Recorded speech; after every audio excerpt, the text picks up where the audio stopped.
Hi everyone, my name's Diabudor, and today I'm going to show you how to make a super powerful build using two of my most favorite items in the game, the Flamberge and the Stormblade Ash of War.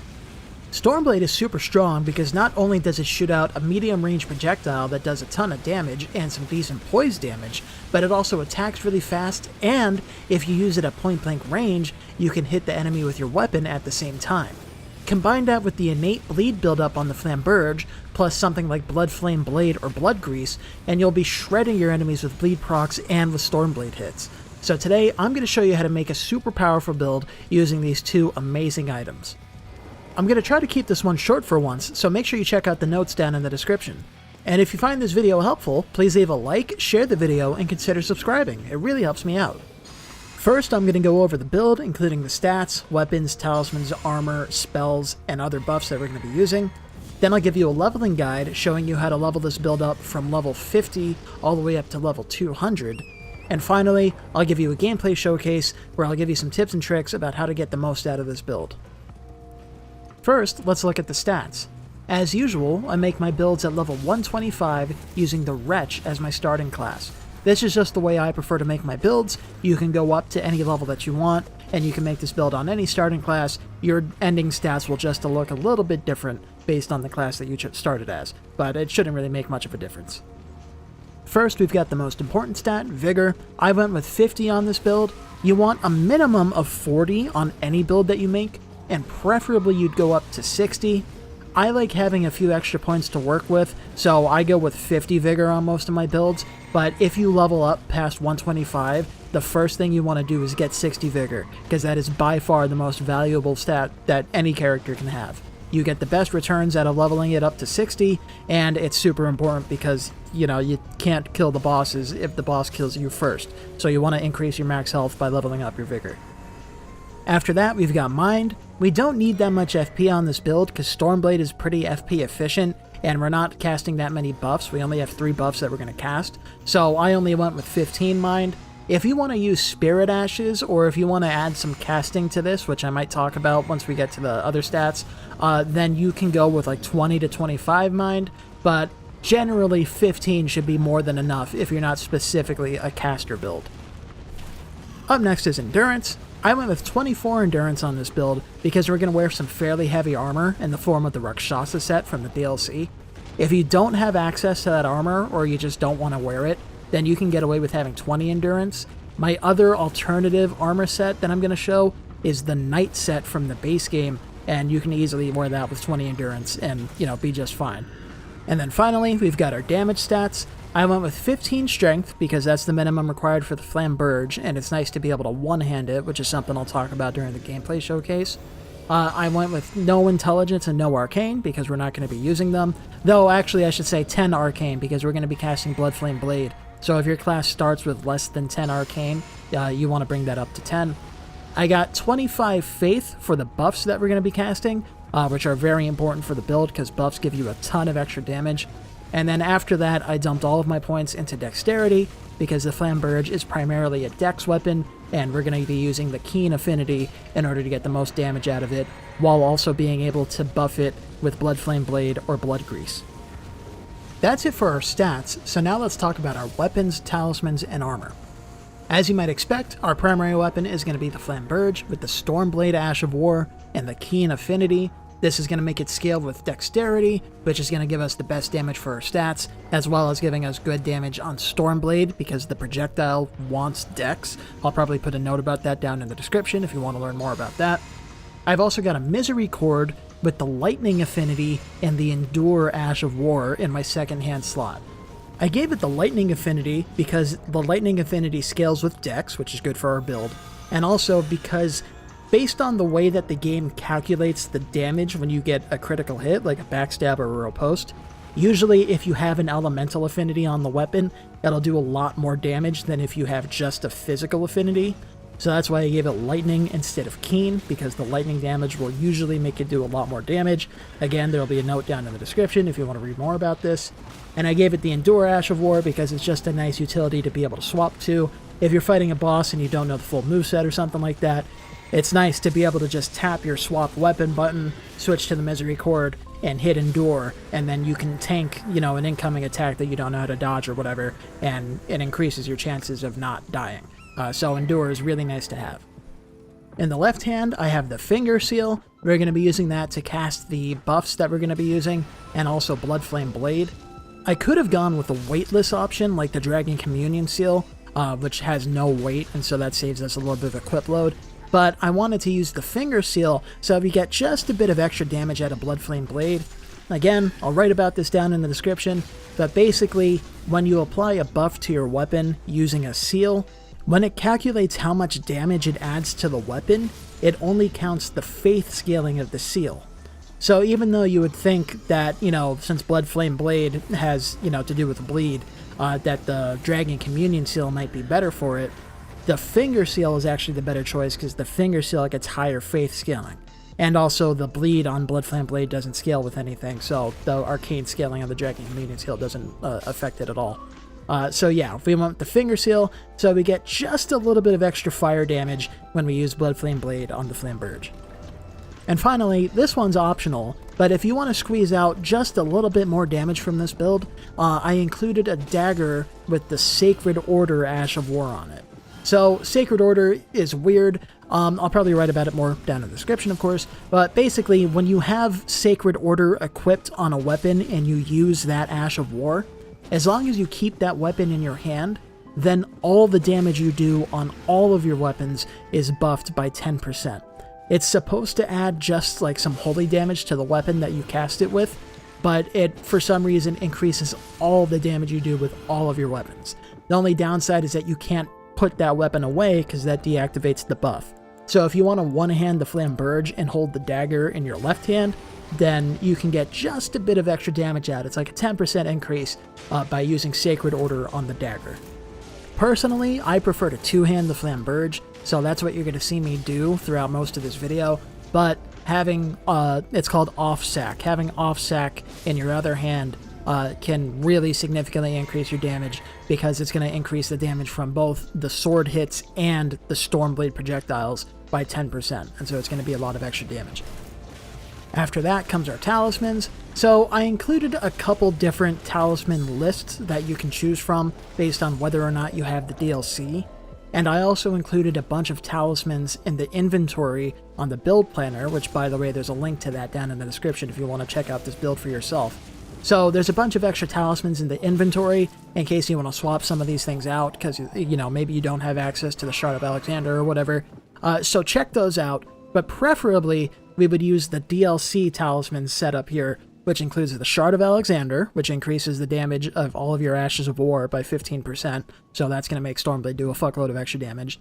Lord of Blood's Exaltation, that increases all the damage you do by 20% for 20 seconds after you proc a bleed on an enemy or on yourself. So combined with the Flamberge and Bloodflame Blade, that's going to give us a significant damage boost once we proc it. We've got the Enraged Divine Beast, which increases the damage of Storm skills, so that includes Stormblade, so it's going to increase that by 10%, it's really good. And finally, I went with the Dragon Crest Great Shield Talisman, which increases your physical damage negation by 20%, which just makes you a lot tankier and is really nice to have.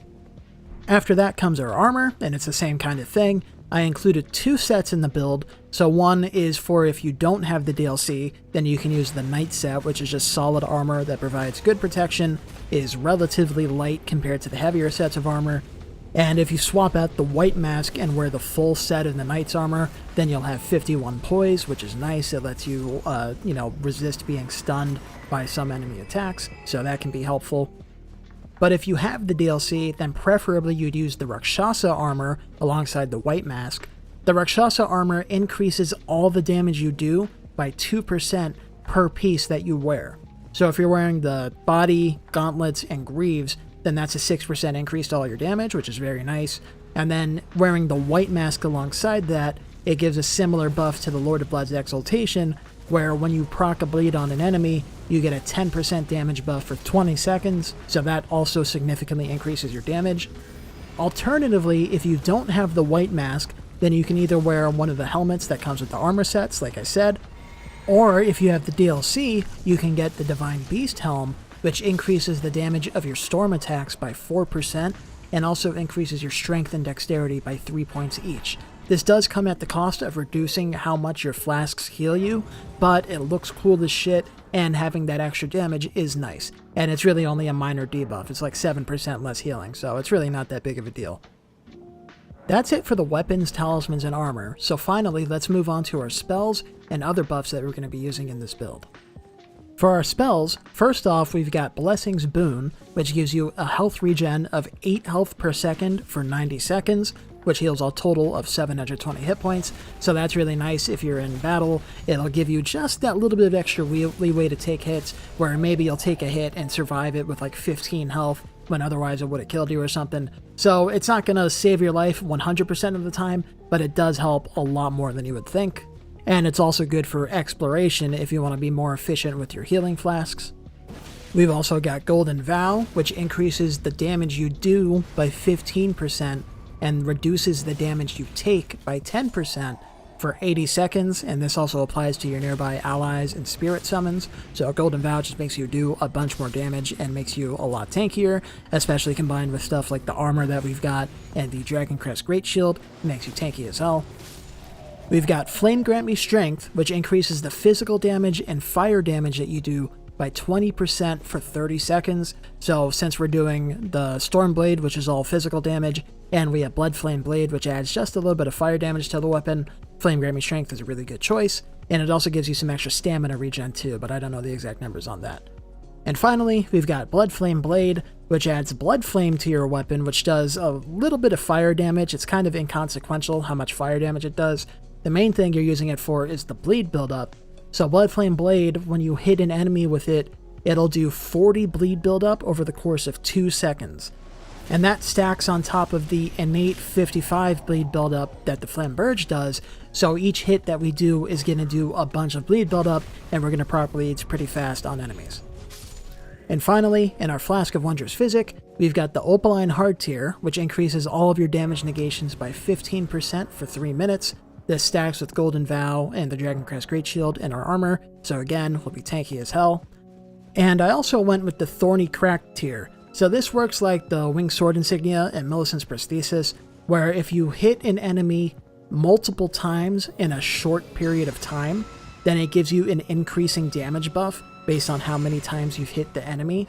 So it works well with Stormblade because Stormblade is pretty fast. So if you're spamming that against an enemy, then it procs the Thorny Crack Tier, and that increases all the damage you do. So it buffs not only your sword hits, but also the Stormblade hits.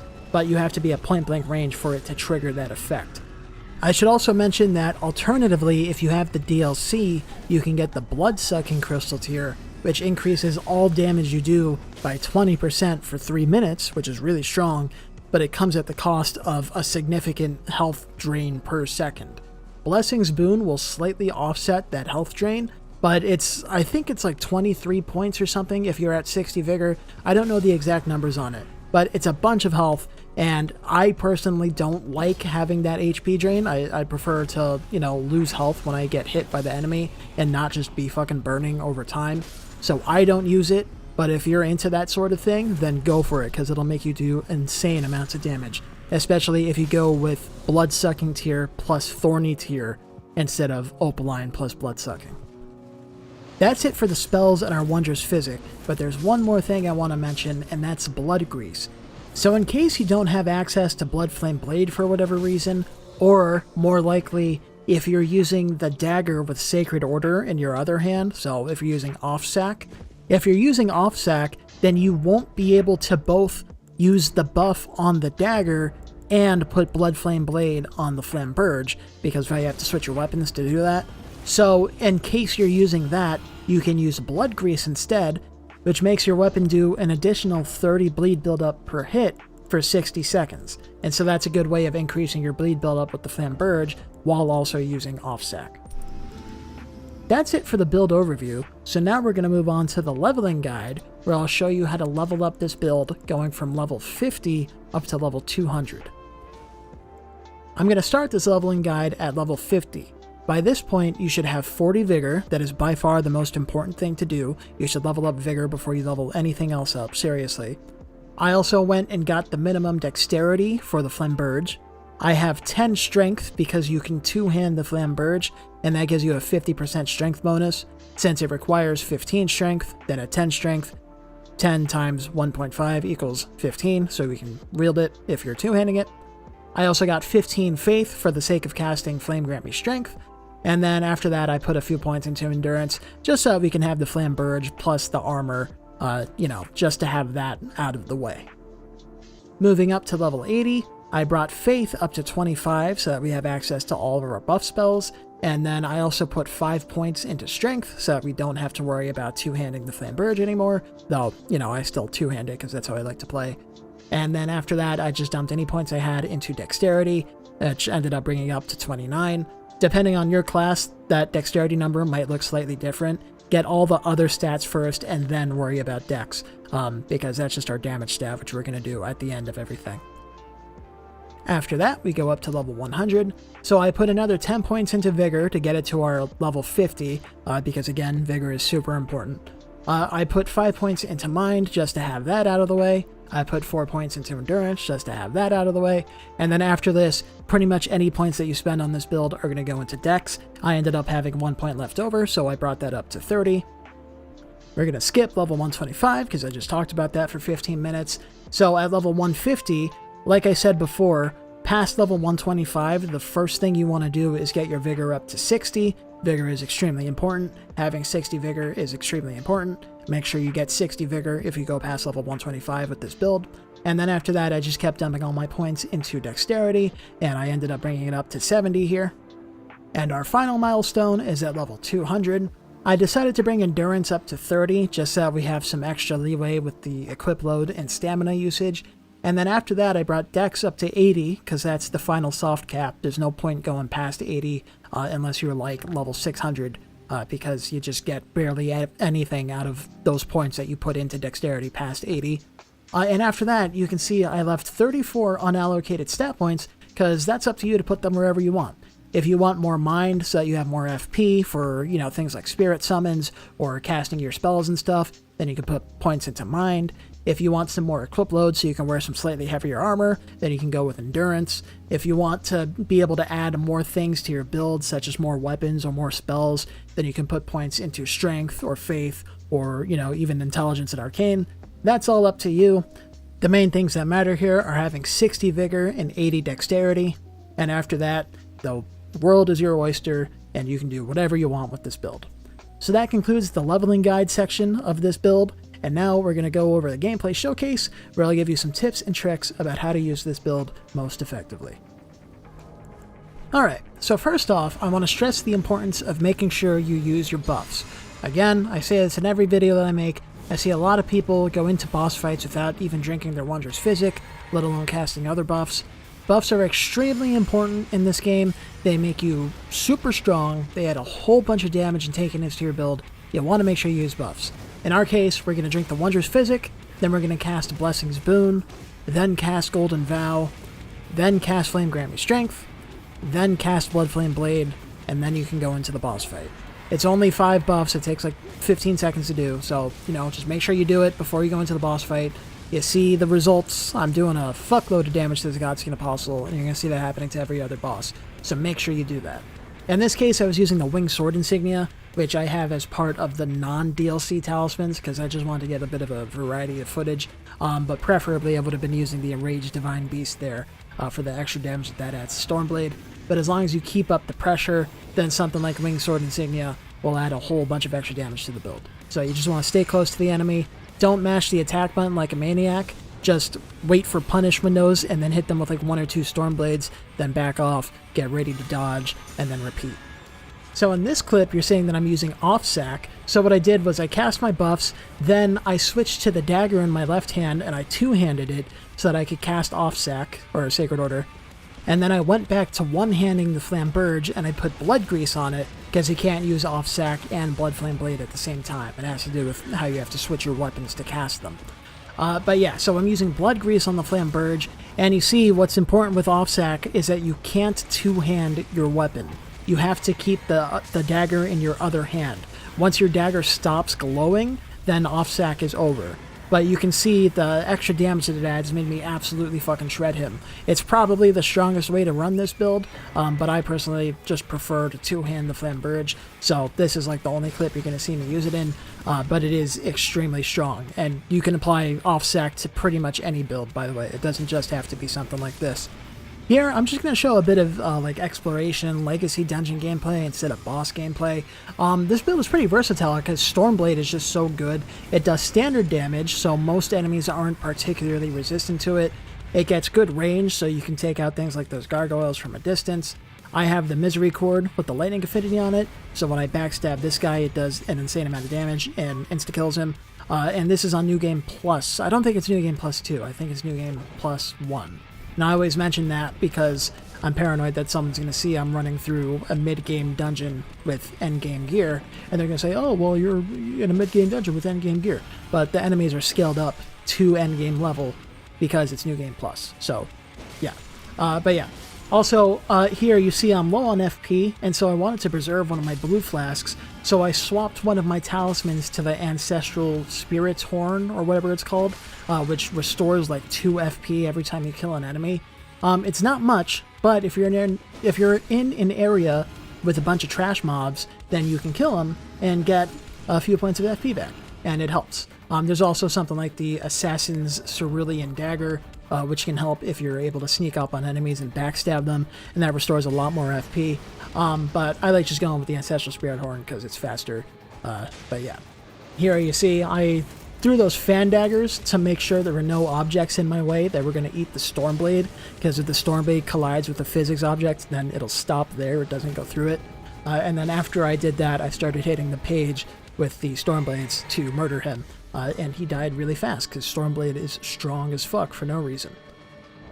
In this clip, I want to head off a misconception that a lot of people have, which is, so people often think that on a bleed build, or a build that does bleed, most of your damage is coming from bleed procs, and that's not true. It's completely false. Most of your damage is coming from hitting the enemies with your weapons. You can see that here, because this Crucible Knight is immune to bleed, and as you're going to see, I'm still absolutely shredding him, even without proccing any bleeds on him. What matters, and I also didn't even cast any of my buffs, so what matters is having a good setup and just being consistent with your attacks. If I had procced a bleed on him there, I would have gotten like 1 bleed in before he died because I killed him so fast. Most of your damage is not coming from bleed procs. Same thing here, the Erdtree avatar is immune to bleed because it's made out of wood, but I am still just shredding it by hitting it with the Stormblade. The fire damage from the Bloodflame Blade helps a little bit, but it didn't really do all that much. But the sword itself and the Stormblades just do a fuckload of damage, and that's why it dies really fast. And then here, I'll show one more bleed immune enemy in the form of this gargoyle. These guys are annoying as shit, so I decided I would use my buffs on this one, because, you know, you have them, so why not? And especially since, like, you know, knowing which enemies do and don't respawn is also, like, a gameplay thing that helps a lot. So, for example, these gargoyles, the ones that are standing up and using weapons, they never respawn when you kill them. So, you know, I could kill him, and then before the upcoming boss fight, I could go sit at the grace to restore my FP and stuff, and then go to the boss, you know. But yeah, so even without doing bleeds, I just absolutely shredded him there, because I've just got so much damage coming from the sword and the Stormblade, you know, and all the buffs and stuff that we're using. So bleeds are, like, secondary to everything else in the build. The damage from the bleeds relative to our overall DPS isn't all that much, but what the bleeds are mainly here for is to proc the Lord of Blood's Exaltation and the White Mask, so that we get the 20% from the Lord of Blood's Exaltation and the 10% from the White Mask afterwards, and that drastically increases our DPS. Once you get that bleed off, it's pretty much over. You've basically won the fight. You're just going to keep hitting the bad guy. And so I'm going to end this by showing the R'hllana fight, specifically because I really suck at fighting R'hllana. I do have a Shadow Tree Blessing of 20 in this clip, but I'm in New Game Plus, so our health is boosted by that, and I also killed PCR in the previous New Game, so the enemy's health is buffed even more from that, which you can read about down in the description, whatever, it doesn't matter. She has a bunch of health, is what matters, so my Shadow Tree Blessing doesn't matter all that much. but I just want to show the damage that this does, which you saw in the intro, but I want to show it again because it's a really good clip. You see, not doing all that much there because I missed the Stormblade. That one was pretty good. And then in a moment, I'm going to proc the bleed on her, and my damage is just going to go through the roof, and she's going to die before she even finishes her full phase transition. So you see I proc the bleed, and then now I'm doing, let's see how much damage this does. I couldn't see how much that was. 3,300 damage per hit. Not bad at all. And then, of course, I get the Misericorde crit for 10,000 damage. Not bad. And she dies really fast. So yeah, it's a pretty strong build. It's super fun to play with. It does a whole ton of damage. You get poise breaks and stuff with it because Stormblade does like 7 poise damage per projectile, which isn't that much, but it's also fast. And then the sword hit does a little bit of extra too. You can set this build up for the most part pretty early on because you can get the Flamberge 5 minutes into the game. Check out my video about the Flamberge if you want to know how to do that. You can get Stormblade from Bernal at the War Master Shack like 2 minutes into the game. You can get most of the buffs really easily. The main thing is just the Talismans, but in the early game those don't even matter all that much. So yeah, try it out. Let me know what you think about it. I should give credit to my boy Build Plagiarizer. He's the one who I got the idea for this build from, and by that I mean I basically stole it from him. He did it with the Great Katana, but I was thinking about how to make like a Flamberge build, and I was like, ooh, the Flamberge also does bleed buildup. So I didn't like copy his build, but I took the concept of the Bloodflame Blade plus Stormblade thing, and I did that. So yeah, I'd better credit Build Plagiarizer for the build that I plagiarized. So thanks for that, pal. And as for you, the viewer, if you found this helpful, please leave a like, share the video, and consider subscribing because all those things really help me out. My channel's been growing a lot ever since Christmas, and I hope to keep making videos for all the new and experienced players alike. My name is Diabedor, and I will catch you later.